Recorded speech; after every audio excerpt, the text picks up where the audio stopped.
Hello, it's Sandeep. You all are welcome in the Sandeep Sir Mathematics classes. आज हम इस video में discuss करेंगे class 10 chapter real number exercise 1.2 introduction based on NCERT. आपके सामने तीन टर्म्स मैंने लिखी हुई है। सबसे पहला पॉइंट है आपका जो इस वीडियो में हम डिस्कस करेंगे, fundamental theorem of arithmetic, prime number, composite number, factor of a number. Fundamental theorem of arithmetic को डिस्कस करने से पहले जो टर्म्स इस थ्योरम में यूज होनी है, सबसे पहले आपकी prime number, second composite number, then factor of a number. Prime number क्या होता है, ये टर्म्स हम जूनियर क्लासेस में भी पढ़ चुके हैं, लेकिन प्राइम नंबर का यूज है तो मैं एक बार रिवाइज करा रहा हूं। प्राइम नंबर होता क्या है, प्राइम नंबर होता क्या है, इसकी पहले डेफिनेशन डिस्कस करते हैं जो मैंने लिखी हुई है। A number is called a prime number. किसी भी नंबर को हम प्राइम नंबर कब बोलते हैं, if it has no factor other than 1 and the number itself. जब किसी भी नंबर का फैक्टर 1 और स्वयं वो नंबर हो तब वो नंबर क्या होगा, आपका प्राइम नंबर होगा। कहने का मतलब यहां पे एक वर्ड आता है फैक्टर, जिसको मैंने सर्किल किया है। फैक्टर क्या है, फैक्टर ऑफ ए नंबर, किसी भी नंबर का फैक्टर क्या होता है। इस टर्म को मैं जो मैंने लिखा हुआ है वर्ड सर्किल क्या है उसको मैं एक बार डिफाइन करूंगा। If a number divides another number exactly, कोई भी नंबर किसी नंबर को जब पूरा पूरा, एग्जैक्टली का मीनिंग क्या है, एग्जैक्टली का मीनिंग होता है जब डिवाइड करने के बाद रिमाइंडर 0 आए। जैसे मैं 4 को डिवाइड कर रहा हूं 2 से, तो 2 to the 4 रिमाइंडर क्या है बेटा 0, तो इट मींस 2 क्या है, 4 का फैक्टर है। क्या है बेटा, फैक्टर। क्लियर हुआ। अब उसके बाद डेफिनेशन को एक बार और पढ़ते हैं। If a number divides another number exactly then the number which divides is called factor of the number. यानी कि जो नंबर डिवाइड कर रहा है वो फैक्टर होगा किस नंबर का, जिसको वो डिवाइड कर रहा है। जैसे हमने एग्जांपल अभी मैं दे रहा हूं 15 को डिवाइड करता हूं मैं 3 से, 3 5 15, रिमाइंडर 0 आ गया। तो इसका मतलब क्या है, 3 फैक्टर है 15 का, 3 क्या होगा, फैक्टर होगा। तो यहां पर मैंने क्या बताया, प्राइम नंबर में हम किन नंबर्स को प्राइम नंबर बोलते हैं, हम उन नंबर्स को प्राइम नंबर बोलेंगे if it has no factors other than 1 and the number itself. जिनका फैक्टर 1 होगा वो नंबर होगा, उनसे अलग कोई और नंबर उनको डिवाइड ना करे। एग्जांपल चेक करते हैं, जैसे 2 को सिर्फ 1 और 2 डिवाइड करते हैं एग्जैक्टली। 3 5 7 11 13 17 एक्सेट्रा, और भी बहुत सारे नंबर हो सकते हैं आपके। तो इन नंबर्स को हम प्राइम नंबर बोलेंगे। क्यों बोलेंगे, सिर्फ इन नंबर को 1 डिवाइड करेगा या अपने आप से डिवाइड हो गए, तो इसलिए ये क्या हो गया, आपके प्राइम नंबर्स हुए। नेक्स्ट आती है आपकी कंपोजिट नंबर। कंपोजिट नंबर हम किनको बोलेंगे, कंपोजिट नंबर पहले हम बुक की जो लैंग्वेज होती है वो डिस्कस करते हैं, फिर मैं इसको अपनी लैंग्वेज में कन्वर्ट करके बताऊंगा। A number is called a composite number if it has at least 1 factor other than 1 and the number itself. यानी कि हम उस नंबर को कंपोजिट नंबर बोलेंगे जो 1 से, अपने आप से, और कोई एक नंबर और उनको डिवाइड करे। जैसे 4 को 1 भी डिवाइड करता है, 4 भी डिवाइड करता है और 2 भी डिवाइड करता है। तो 4 के फैक्टर क्या क्या हुए, 1 2 4। मैंने दूसरा एग्जांपल लिया 15 को 1 भी करेगा, 3 भी करेगा, 5 भी करेगा और 15 भी करेगा। तो ये आपके क्या हुए, कंपोजिट नंबर हुए। तो कंपोजिट नंबर के एग्जांपल यदि मैं देखूं तो 4 8 9 एक्सेट्रा, तो ये आपके क्या है, कंपोजिट नंबर है। क्लियर हुआ। तो मैंने सबसे पहले प्राइम नंबर्स, उसके बाद कंपोजिट नंबर और फिर फैक्टर ऑफ ए नंबर क्या होता है। Now pause the video, note down. जो अभी टर्म हमने यूज की है उससे मैंने कुछ रिमार्क बोलो या नोट बोलो वो निकाले जो आपके एमसीक्यू वगैरह में यूज होते हैं और इनके बेस पर एमसीक्यू क्वेश्चंस आपके आते हैं। सबसे पहला, 1 is neither prime nor composite. जो 1 है वो ना तो प्राइम नंबर है और ना ही कंपोजिट नंबर है, तो 1 को हम प्राइम और कंपोजिट में इंक्लूड नहीं करेंगे। और किसी भी नंबर के जब हम प्राइम फैक्टर्स बनाते हैं तो उसमें 1 को एक्सप्रेस नहीं करेंगे। सपोज मैं बात करूं 15 के प्राइम फैक्टर्स में बनाऊंगा तो सबसे पहले 3 5 5 1, तो 15 के जो प्राइम फैक्टर्स बनेंगे वो बनेंगे 3 into 5। ठीक है, यहां पे मैं 1 को एक्सप्रेस नहीं करूंगा। मान लो 4 है, 4 के प्राइम फैक्टर्स जो हम बनाएंगे 2 to the 4, 2 1 जा 2, तो 4 के प्राइम फैक्टर्स क्या बनेंगे बेटा, ये बनेंगे 2 into 2। यहां पर मैं 1 को एक्सप्रेस नहीं करूंगा। Second, 2 is smallest prime number and even prime number. जो 2 है वो सबसे छोटा प्राइम नंबर है और 2 is the only even prime number. यदि आपसे एमसीक्यू में पूछ ले, फिलअप वगैरह में भी पूछ सकता है, क्योंकि 10th के बोर्ड एग्जाम में 5 फिलअप आते हैं, तो उनसे रिलेटेड इसलिए ये मैंने नोट कराया है अलग से, ताकि आपका फिलअप वगैरह में कोई आता है तो आप इजीली उसका आंसर दे सके। तो 2 is the smallest prime number and even prime number. Smallest even prime number है, सबसे छोटा क्या 2। 4 is the smallest even composite number. सबसे छोटा इवन कंपोजिट नंबर आपसे पूछ ले तो क्या होगा, वो 4 होगा।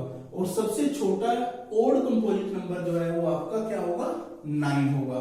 तो ये जो हमने 3 टर्म्स अभी डिस्कस की थी, प्राइम नंबर क्या होता है, कंपोजिट नंबर क्या होता है, फिर आपका फैक्टर क्या होता है, उन्हीं के बिहाफ पे ये मैंने नोट निकाला है, रिमार्क निकाला है, रिजल्ट्स निकाले हैं जो आपके एमसीक्यू या फिलअप वगैरह में यूज होने वाले हैं। Now pause the video, note down. अब जो सबसे मोस्ट इंपोर्टेंट है वो तो एक बेसिक्स रिजल्ट्स थे, टर्म्स थी जो इस थ्योरम में यूज होने वाली है।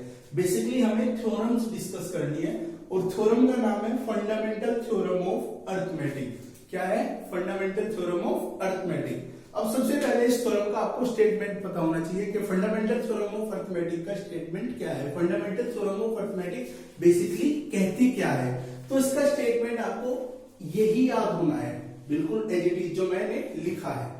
According to fundamental theorem of arithmetic, every composite number, जितने भी कंपोजिट नंबर है आपके, जैसे 4 9 15 16 18 20, ये सारे कंपोजिट नंबर है। Every composite number can be written as a product of prime and this factorisation is unique. और ये फैक्टराइजेशन क्या रहती है, यूनिक रहती है। Apart from the order in which the prime factors occur. और इसने ये बोला है कि जो प्राइम फैक्टर है उनका ऑर्डर आगे पीछे हो सकता है। जैसे एक एग्जांपल, सबसे पहले मैं दोबारा स्टेटमेंट को एक बार रिमाइंड करा दूं। फंडामेंटल थ्योरम ऑफ अरिथमेटिक क्या कहती है कि जितने भी कंपोजिट नंबर है, हम उन सभी कंपोजिट नंबर को प्राइम फैक्टर में एक्सप्रेस कर सकते हैं, और वो प्राइम फैक्टर क्या होगा, यूनिक होगा। फिलअप में पूछ सकता है कि हम किसी भी नंबर को जब प्राइम फैक्टर में एक्सप्रेस करेंगे क्या वो यूनिक होगा, तो आप लिखोगे yes, the prime factor is unique, वो चेंज नहीं होता। ये नहीं है कि आप क्लास में कर रहे हो, उनके प्राइम फैक्टर अलग बनेंगे, घर जाके करने लगो अलग बनेंगे। नो, प्राइम फैक्टर क्या रहेगा, यूनिक रहेगा, और उनका ऑर्डर क्या होगा, चेंज हो सकता है। जैसे एग्जांपल, मैंने एक नंबर लिया 50, इसके प्राइम फैक्टर क्या हो गए, इसके प्राइम फैक्टर मैंने 15 के यहां पे चेक कर लिए पहले। ठीक है, ये क्या हो गया, 3 5 15, 5 1 5।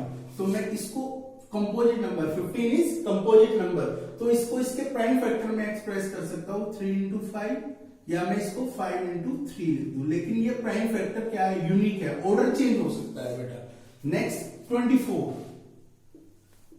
को मैं प्राइम फैक्टर, 24 कंपोजिट नंबर है, तो इसको हम प्राइम फैक्टर में एक्सप्रेस कर सकते हैं। जैसे 12 6 3 एंड 1।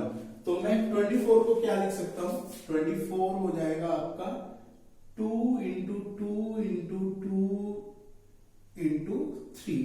तो ये इसके प्राइम फैक्टर्स हो गए। तो बेसिकली फंडामेंटल थ्योरम, अब यहां पर हम 1 को नहीं लिखेंगे, मैंने अभी नोट में लिखा था कि जब हम प्राइम फैक्टर्स बनाते हैं 1 is neither prime nor composite, और जब हम प्राइम फैक्टर बनाएंगे तो 1 को एक्सप्रेस नहीं करेंगे। क्लियर हुआ, क्यों नहीं करेंगे, क्योंकि 1 प्राइम नहीं है। क्लियर। और फंडामेंटल थ्योरम क्या कहती है कि हम किसी भी कंपोजिट नंबर को उसके प्राइम में एक्सप्रेस कर सकते हैं, प्रोडक्ट ऑफ प्राइम्स। क्लियर हुआ। यदि आप यहाँ पे 1 लिखोगे तो आपका मार्क्स टीचर काट सकता है। क्लियर हुआ। तो ऐसे ही 1 2 4 एक बड़ा सा नंबर ले ले, तो 1 2 4 के फैक्टर क्या बनेंगे भैया, प्राइम फैक्टर्स। सपोज पहले 2 से 6 2, अगेन 2 से, और ये 31 से ही जाएगा। क्लियर? तो 1 2 4 के प्राइम फैक्टर्स क्या हो जाएंगे आपके, ये हो जाएंगे 2 इंटू 2 इंटू 31। क्लियर हुआ? तो ये बेसिकली क्या है, fundamental theorem of arithmetic, most important है, बोर्ड में आनी ही आनी होती है, नोट कर लेंगे आप। सबसे पहले इसका स्टेटमेंट भी एग्जांपल आपको क्लियर होना चाहिए। तो इसमें आपकी जो जो टर्म आई थी, कंपोजिट नंबर वो हमने डिस्कस कर ली क्या होती है, प्राइम नंबर्स क्या होते हैं, फैक्टर्स क्या होते हैं वो भी मैंने आपको बता दिया, प्राइम फैक्टर्स क्या होते हैं वो भी आपको क्लियर हो गया होगा। तो इस थ्योरम को बड़े अच्छे से देखें, इसका स्टेटमेंट आप नोट करें with examples. Now pause the video, note down. अब तक जो हमने पढ़ा था उसके ऊपर 3 एग्जांपल में डिस्कस करता हूं जो अभी तक फंडामेंटल थ्योरम ऑफ अरिथमेटिक के ऊपर पूछे जा सकते हैं। सबसे पहला एग्जांपल जो आपका है, express 1001 as the product of its prime factor. इनको प्राइम फैक्टर्स की फॉर्म में एक्सप्रेस करना है, प्रोडक्ट प्राइम फैक्टर के प्रोडक्ट में। तो सॉल्यूशन फर्स्ट करते हैं हम। सॉल्यूशन फर्स्ट क्या है आपका, वी हैव 1001, इसके प्राइम फैक्टर बनाओ 1001। सबसे पहले किस पे जाएगा ये,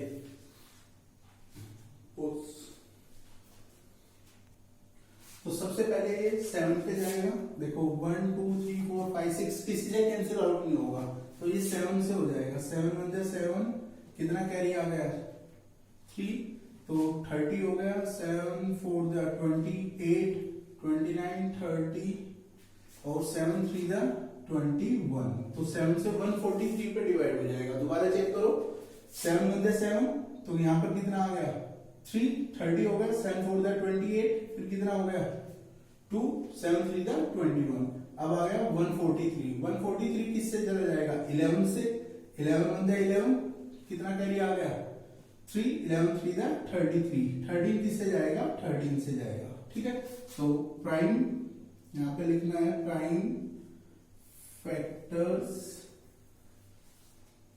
of 1001 equal to 7 into 11 into 13। This is your answer. आपको क्या करना है, उसके पहले प्राइम फैक्टर्स बना लेने हैं, फिर उसमें एक्सप्रेस कर देना है। This is your solution first. Now move to question number second. Solution second देखिए भैया, मेरे पॉइंट ऑफ व्यू से मोस्ट इंपोर्टेंट क्वेश्चन है, most important for board exam. इसने क्या बोला है कि एक्सप्लेन करो व्हाई। हर सैंपल पेपर में मिलेगा आपको ये क्वेश्चन, हर सैंपल पेपर में। जब आपका सिलेबस पूरा हो जाएगा और at the end of the year जब सैंपल पेपर आते हैं, तो हर सैंपल पेपर में ये क्वेश्चन मिलता है आपको। Most important question, explain why 3 into 5 into 7 plus 7 is a composite number. ये कंपोजिट नंबर क्यों है? अब आपको पता है कंपोजिट नंबर क्या होता है, जिसके factor 1 and the number itself, उन दोनों से अलग कोई नंबर उसको डिवाइड करता हो। तो सबसे पहले हम लिखेंगे वी हैव, आपको मेथड जरूर आना चाहिए क्वेश्चन अटेम्प्ट करने का। 3 into 5 into 7 plus 7 equal to, कर दो इसको 5 से इनकी मल्टीप्लाई कर दो, 5 15 7 कितना हो गया 5 से 35, 7 105 प्लस 7, तो ये कितना आ जाएगा बेटा 112। ये 112 हो गया। तो 112 के फैक्टर बना दो, प्राइम फैक्टर्स। तो क्या आ गया 2 5 दा 10, 2 6 दा 12, 2 2 दा 4, 2 8 दा 16, 14 7 1। ठीक है, तो ये क्या आ गया, तो prime factors of 112 equal to क्या क्या बन गया 2 raised to power 1 2 3 4 into 7। तो आपने देखा 112 जो है वो 1 से तो हो गई होगा, फिर ये 1 से भी हो रहा है, 112 से भी हो रहा है, 2 और 7 से भी हो रहा है। तो यहां पे लिख देंगे here it is a composite number because it is having more than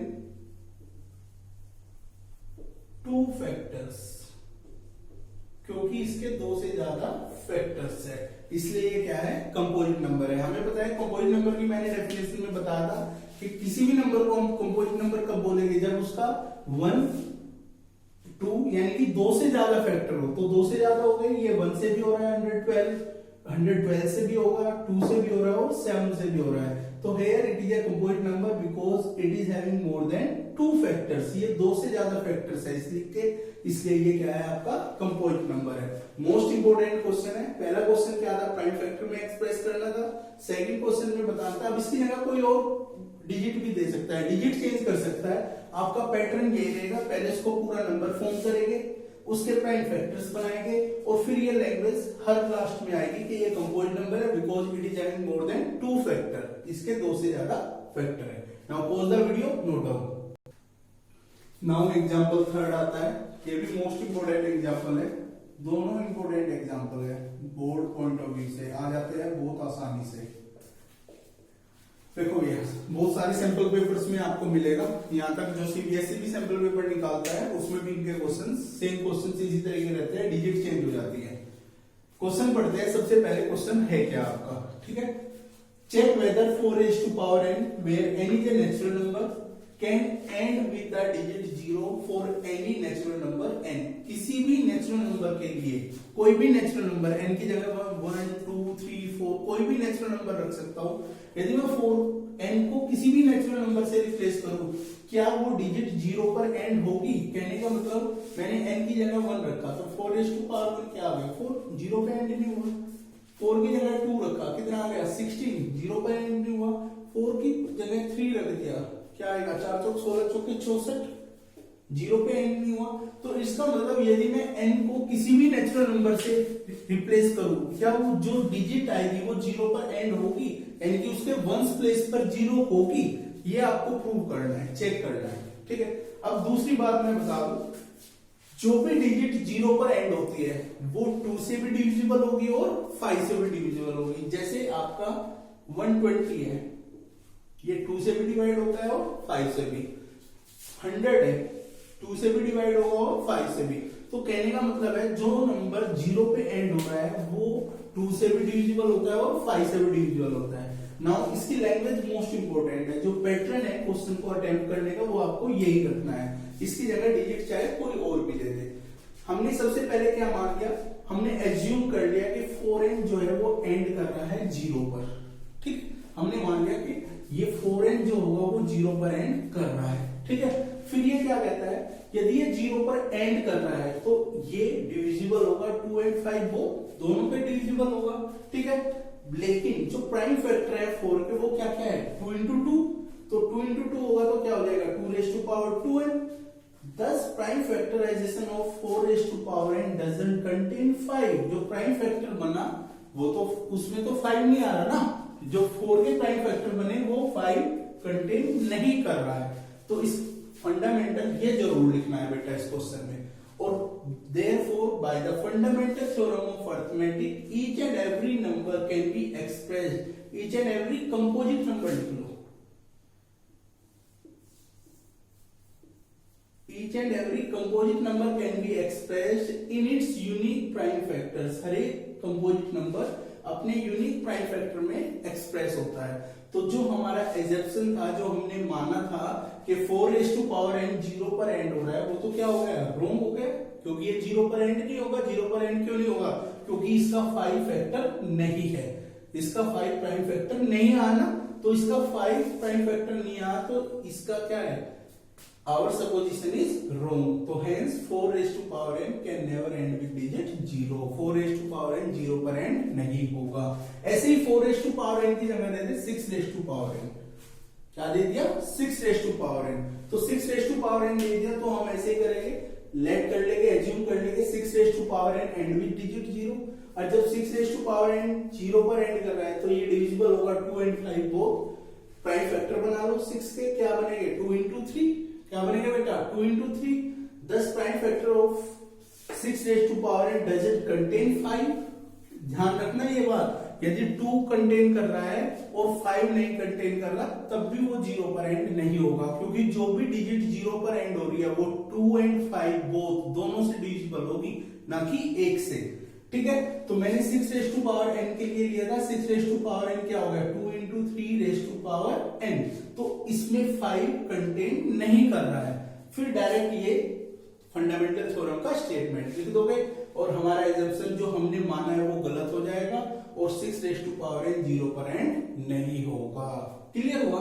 तो ये मोस्ट इंपोर्टेंट क्वेश्चन है, एक बार दोबारा चेक कर ले। क्वेश्चन में क्या कहा था कि जो 4 रेज़ टू पावर n है, n नेचुरल नंबर से बिलोंग करता है, क्या वो 0 पर एंड होगा?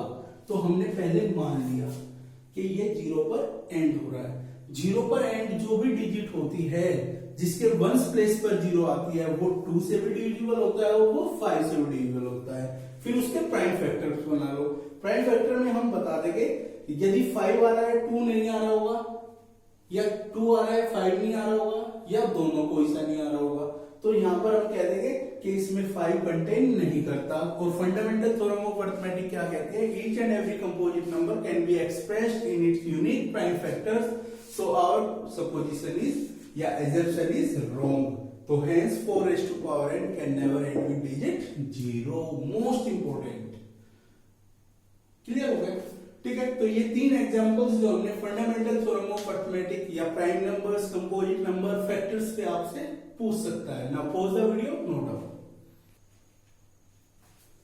अब आपका जो नेक्स्ट कॉन्सेप्ट है HCF and LCM by prime factorisation method. Prime factorisation method से आपको HCF और LCM निकालना है। देखो भैया, सबसे पहले ये दोनों वर्ड आपने पहले भी पढ़ रखे हैं, HCF एंड LCM, फिर भी हम डिस्कस कर लेते हैं। HCF को हम GCD भी बोल देते हैं। HCF का मीनिंग क्या होता है? HCF होता है हाईएस्ट कॉमन फैक्टर, यानी कि सबसे बड़ा कॉमन फैक्टर उन नंबर्स के बीच में जिनका HCF पूछा है। फिर आता है LCM। LCM होता है बेटा लीस्ट कॉमन मल्टीपल, सबसे छोटा कॉमन मल्टीपल जो उन दोनों ने जिन नंबर्स का आपसे LCM पूछे उनमें जो कॉमन मल्टीपल होता है, छोटा मल्टीपल जो होता है उसको हम LCM बोलते हैं। तो highest common factor and least common multiple. अब आपको HCF और LCM निकालना है। 72 एंड 120 इसकी जगह 3 नंबर भी दे सकता है, 4 भी दे सकता है, 5 भी। एक्सरसाइज क्वेश्चन में वो हम डिस्कस करेंगे। यहां से सिर्फ हमें बेसिक रिव्यू लेना है कि प्राइम फैक्टराइजेशन से आप HCF और LCM कैसे निकालते हैं। देखो भैया, सॉल्यूशन चेक करते हैं। वी हैव कौन कौन से नंबर है आपके पास, 72 एंड 120। दोनों के प्राइम फैक्टर बना दो साइड में। 72 के प्राइम फैक्टर 2 से जाएगा 36, 18, 9, 3 एंड 1। ठीक है, दोबारा देखो 72 36 से डिवाइड होगा, फिर 18, 9, 3, 3। 120 के प्राइम फैक्टर्स बना दो। 60, 30, 15, 5, 1। दोबारा देखो 2 6 12 0, 2 3 6 0, 15, 5 एंड 1। दोनों के प्राइम फैक्टर साइड में बना लिए। उसके बाद तो 72 इक्वल टू क्या हो जाएगा, 2 raise to power 3 into 3 raise to power 2। 120 क्या हो जाएगा, 2 raise to power 3 into 3 into 5, 3 raise to power 1, 5 raise to power 1। दोबारा चेक करो, हमने देखा 2 की पावर 2 कितनी बार आ रहा है, 3 बार। 2 रेज़ टू पावर 3 कितनी बार आ रहा है, 2 बार। 3 रेज़ टू पावर 2।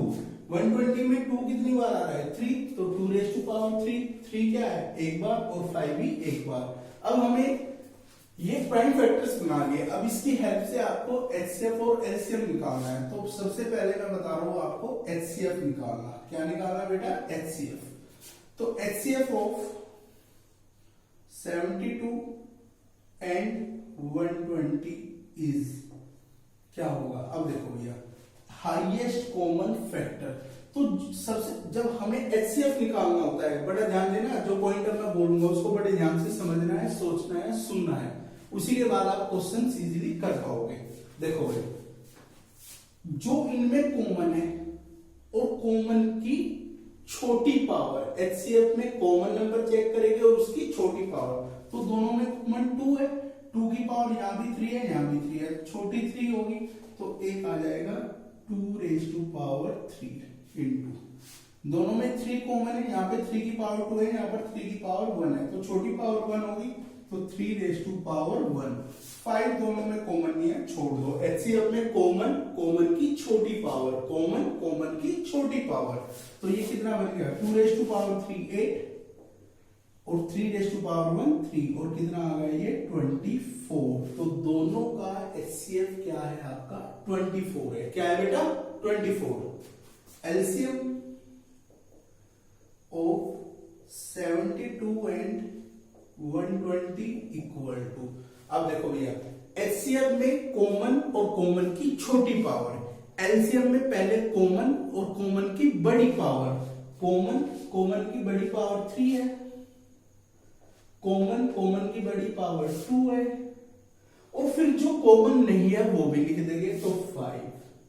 तो इनकी मल्टीप्लाई करके देख लो, 2 raise to power 3 8, 3 raise to power 2 9 and 5, तो ये कितना हो गया 9 8 72 इंटू 5 और कितना आ गया 5 टू 10 1 360। तो इनका लीस्ट कॉमन मल्टीपल क्या आएगा 360 आएगा और हाईएस्ट कॉमन फैक्टर क्या आएगा 24 आएगा। आप इसको नोट कर लेंगे, जो मैं बार बार बोल रहा हूं, पहले दोनों के जितने 2 3 4 जितने भी आपको नंबर्स दे रखे हैं जिनका एचसीएफ या एलसीएम निकालना है आपको प्राइम फैक्टराइजेशन मेथड से, तो आप क्या करोगे, सबसे पहले उनके प्राइम फैक्टर्स बना लोगे, प्राइम फैक्टर्स को पावर की फॉर्म में एक्सप्रेस कर दोगे। उसके बाद यदि उनका एचसीएफ निकालना है तो एचसीएफ के लिए कॉमन और कॉमन की छोटी पावर, कॉमन की छोटी पावर को सोल्व कर देंगे।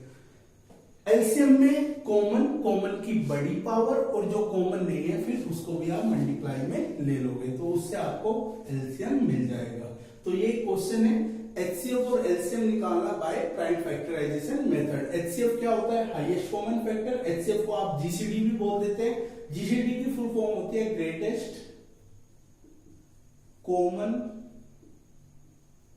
डिवाइजर, ग्रेटेस्ट कॉमन डिवाइजर, ठीक है। LCM least common multiple. Clear हुआ question? Now pause the video, note down. जो लास्ट कॉन्सेप्ट है इस एक्सरसाइज का, एक्सरसाइज 1.2 का, वो है आपका रिलेशनशिप बिटवीन नंबर्स। जो नंबर्स होते हैं आपके उनके एचसीएफ और उनके एलसीएम में, मींस रिलेशन बताया मैंने नंबर का, एचसीएफ का और एलसीएम का।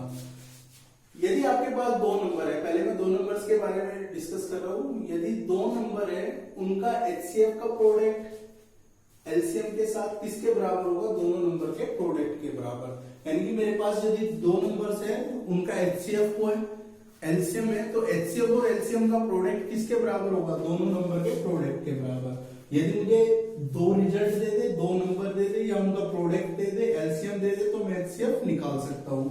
एचसीएफ दे दे, दोनों नंबर्स दे दे, तो मैं एलसीएम भी निकाल सकता हूं। तो क्या रिजल्ट है, यदि मेरे पास 2 नंबर का एचसीएफ हो, एलसीएम हो, तो एचसीएफ और एलसीएम का प्रोडक्ट किसके बराबर होगा, दोनों नंबर के प्रोडक्ट के बराबर। ये तो एनसीईआरटी बेस है, लेकिन पेपर स्टैंडर्ड फॉर्म में आता है। इस बार आपको पता भी होगा, जो बच्चे 10th में अब आए हैं, कि जो 10th का पेपर होता है उसमें चॉइस होती है, आप स्टैंडर्ड अडॉप्ट करें या आप बेसिक मैथ अडॉप्ट करें। बेसिक और स्टैंडर्ड का सिलेबस सेम होता है, थोड़ा पेपर पैटर्न चेंज होता है, पेपर पैटर्न भी सेम होता है, क्वेश्चन का लेवल चेंज हम बोल सकते हैं। इसको भी मैं अपनी एक अलग वीडियो में कि स्टैंडर्ड और बेसिक में क्या डिफरेंस है, यदि आप 10th में स्टैंडर्ड लोगे तो आप 11th में मैथ ले सकते हो या नहीं ले सकते, आगे फ्यूचर में कितने चांसेस है कितने नहीं है, बेसिक का क्या यूज है, क्या बेनिफिट है, क्या नुकसान है, या स्टैंडर्ड के क्या बेनिफिट हो, क्या लॉसेज है, वो मैं एक अपनी अलग वीडियो बना के उसमें आपको सारा बिल्कुल डिटेल से समझाऊंगा। सिलेबस बिल्कुल सेम होता है। तो स्टैंडर्ड पेपर में पूछ सकता है, यदि आपको 3 नंबर का एचसीएफ दे रखा है तो उसका रिजल्ट आपका तीनों नंबर का प्रोडक्ट, तीनों नंबर का एलसीएम, और पहले एबी का एलसीएम फिर बीसी का LCM into LCM of CA. यदि आपसे एलसीएम पूछे तो तीनों नंबर का प्रोडक्ट तीनों का HCF और HCF of AB, HCF of BC, HCF of CA, दोनों टाइप का हम क्वेश्चन डिस्कस करेंगे एक्सरसाइज में। इसके बेस पे तो एनसीईआरटी के क्वेश्चन तो नहीं मिलेगा इसमें, लेकिन फिर भी मैं एक्सरसाइज के बाद इस तरह का एक क्वेश्चन जरूर डिस्कस करूंगा ताकि आपको रेफरेंस बुक सोल्व करने में कोई भी डाउट ना आए। तो जो आज इस वीडियो में हमने डिस्कस किया वो था introduction of exercise 1.2 based on NCERT and reference book. तो आप होप सो आपको ये वीडियो पसंद आएगी, सारे कॉन्सेप्ट आपको बड़े आसानी से क्लियर हो जाएंगे। यदि आपको कोई भी डाउट या कंफ्यूजन आता है तो आप मेरे कमेंट बॉक्स में रिप्लाई कर सकते हैं, व्हाट्सएप नंबर पे आप मुझे सेंड कर सकते हैं। तो मेरी सारी वीडियो को चेकआउट करने के लिए आप मेरे चैनल को, मैं फिर दोबारा कह रहा हूँ, आप चैनल को सब्सक्राइब करें, वीडियो को लाइक करें, बेल आइकन को प्रेस करें और आपके अपने द संदीप सर इसी तरीके से हर टॉपिक पे से एक अच्छी से अच्छी वीडियो लेके आएंगे आप सभी के लिए। Now thumbs up for today and waiting for my next video. Thank you very much.